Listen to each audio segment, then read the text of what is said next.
One of the most dangerous and darkest places on this planet is a deep, dark ocean.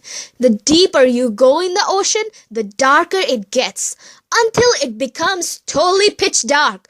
Places where no sunlight can ever reach.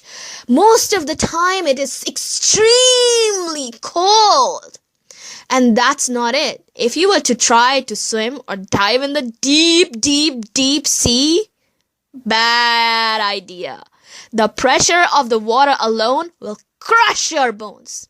For many years, scientists believe that there can't be any life, any plants or animals so deep in the ocean. They thought that fishes only exist in the upper parts of the ocean. How could anything survive in such a dangerous, dark place where the pressure of the water alone can crush your bones? There is no sunlight. Where does the food come from? How could anything survive there? But then, guess what? It turns out not only do fishes live there, there are creatures there, but they are completely different to what's found in other parts of the ocean, the upper parts of the ocean, or even anywhere on the earth. Once, some scientists took a special kind of submarine deep into the ocean, and guess what they found? Near that part of the ocean were volcanoes bursting with hot lava, blowing up hot water, acid coming out of it, making the entire water acidic, poisonous gases coming out of it. Dangerous, dangerous environment. If those scientists had come out of the submarine, they would have died in a second. But guess what else they found there? They found fishes, living creatures, which were swimming in the boiling acidic water. What could they possibly eat from there? They were eating the stuff coming out of the volcanoes, the poisonous stuff, which would kill any other fish, any other animal.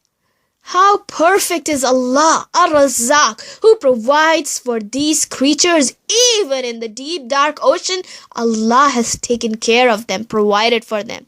He is the provider who can provide by any means He will. He can even make what is poison good for these fishes. Provide to them through that as well. Subhanallah, Allah is Ar-Razzaq, the provider. You know what? Near the bottom of the ocean, the deeper you go in the ocean, so it gets so dark that you might wonder, how do the animals even find their food? There is no light there. But what's hard for Allah? For many of these animals, Allah subhanahu wa ta'ala has provided them their own lights. Their bodies light up like light bulbs. They produce their own light from their own body. They don't need any torch, electricity. They just light up themselves. So they can hide when they want and find food when they want. You know, one of the tricks some of these animals do is they light themselves up, and the other creatures there think, what's that? That looks interesting. Where's the light coming from? Let's go check it out. And they come near, and bang! They gulp them. There are even animals in the deep of the ocean who are completely transparent. Animals like this, there are animals like this harp, which doesn't even look like a fish. It looks like a musical instrument, the harp. It can't swim like a fish, but Allah has provided for it too. It moves to different places, just stays there. It doesn't have a mouth. It doesn't have like teeth or anything. Allah sends its prey right to it, which it catches between its strings. And even animals like this sockworm, which doesn't even have a mouth, but Allah provides for it.